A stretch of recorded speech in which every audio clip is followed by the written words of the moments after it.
Working at the Rock and Roll Hall of Fame has been great just because it's so cool.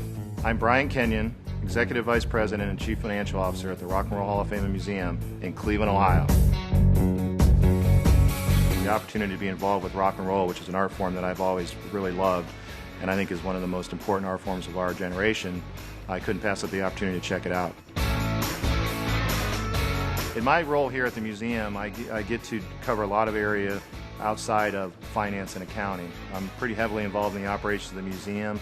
The museum owns intellectual property that I get involved with. As I looked at all the various degree programs I could pursue, I knew that an accounting degree was something that was really hard to get. And I figured if it was hard to get, once you had it, it must be worth something. If I was going to invest 4 years of my life in college, I wanted to walk out of there with something that I thought had value. And I felt accounting had that value and I could achieve it, and it turned out that it did. And just like in sports, if you're an all-star in your sport, you're different, you stand out, you have more credibility, and getting your CPA gives you that additional credibility when you're talking to a prospective employer.